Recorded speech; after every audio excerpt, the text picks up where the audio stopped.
Sobat Bincang Energi, selamat datang kembali di program Bincang Energi siaran terkini, program yang bikin kamu up to date dengan berita terbaru seputar energi.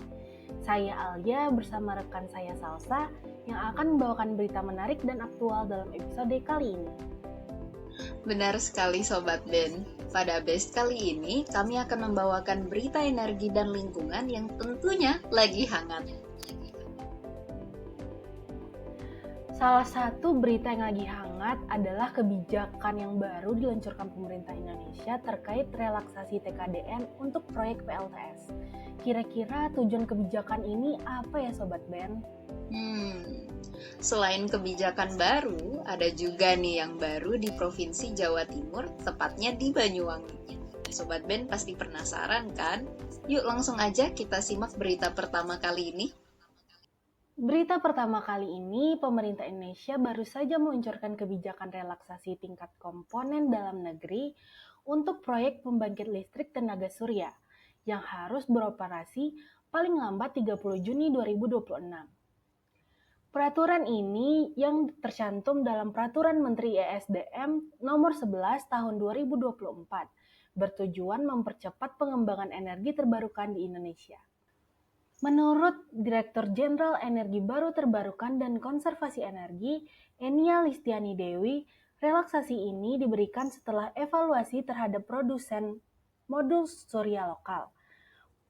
Proyek PLTS yang menandatangani perjanjian jual beli listrik sebelum 31 Desember 2024 bisa mengimpor hingga 30 Juni 2025. Asalkan berkomitmen membangun pabrik modul surya di dalam negeri. Namun, Enia mengingatkan bahwa meskipun ada kelonggaran, perusahaan harus tetap memenuhi ketentuan TKDN yang berlaku.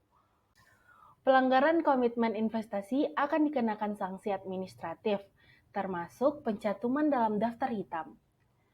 Kebijakan ini mencerminkan upaya pemerintah dalam mendorong investasi di sektor energi terbarukan dan memberikan fleksibilitas bagi industri untuk berkontribusi lebih besar di dalam negeri. Berita selanjutnya datang dari Banyuwangi yang akan segera memiliki pembangkit listrik tenaga panas bumi atau PLTP. PLTP Blawan Ijen yang berlokasi di Banyuwangi direncanakan akan beroperasi pada Desember 2024. Proyek yang dikelola oleh PT Medco Cahaya Geothermal ini akan memproduksi 34 MW pada tahap awal, berdasarkan hasil eksplorasi dan studi kelayakan. PLTP Blawan Ijen akan menjadi fasilitas pertama di Jawa Timur yang siap beroperasi dibandingkan dengan proyek PLTP lainnya. Proyek ini termasuk dalam Rencana Usaha Penyediaan Tenaga Listrik atau RUPTL dan akan menyuplai kebutuhan listrik untuk Jawa dan Bali. Medco saat ini sedang membangun jalur transmisi 150 kV sepanjang 28 km menuju gardu induk PLN di Kecamatan Giri. Dari 83 unit tower yang dibutuhkan, 78 telah terpasang dan proses penarikan kabel masih berlangsung. Sebagian besar kompensasi untuk lahan pribadi yang digunakan juga hampir selesai. PLTP Blawan Ijen ditargetkan memproduksi 110 MW dengan fase pertama sebesar 34 MW di akhir 2024 dan fase kedua di 2026. Selanjutnya, Indonesia menjadikan gas bumi sebagai energi transisi menuju net zero emission atau NZE pada tahun 2026 karena ketersediaan yang melimpah dan ramah lingkungan. Sinergi antara pihak hulu dan hilir diperlukan untuk mengoptimalkan pemanfaatannya. BPH Migas mencatat bahwa infrastruktur gas bumi di Indonesia sudah mencapai 22.498,84 km hingga semester 1 2024, termasuk pembangunan proyek pipa Cirebon Semarang. Gas bumi diprioritaskan untuk ketahanan energi nasional dan mendukung pembangunan ekonomi, terutama melalui jalur pengembangan lapangan migas di Indonesia Timur. Pengembangan infrastruktur energi ini tidak hanya memastikan ketersediaan dan keterjangkauan pasokan, tetapi juga mendukung keberlanjutan industri yang bergantung pada gas bumi. SKK Migas menekankan pentingnya keterlibatan semua pihak untuk mencapai solusi yang adil dan optimal. Industri manufaktur telah merasakan dampak positif dari kebijakan harga gas bumi tertentu yang mendukung pertumbuhan ekonomi. Pengembangan infrastruktur gas bumi perlu dilakukan secara terpadu agar manfaatnya bisa dirasakan secara merata oleh masyarakat. Best kali ini ditutup dengan berita mengenai ajang balap motor listrik konversi. Kementerian Energi dan Sumber Daya Mineral (ESDM) menyelenggarakan EV Motor Conversion Race 2024 sebagai bagian dari upaya mendorong konversi kendaraan berbahan bakar minyak menjadi kendaraan listrik berbasis baterai. Acara ini tidak hanya menjadi kompetisi, tapi juga menjadi platform untuk meningkatkan kesadaran masyarakat tentang transisi energi bersih di Indonesia.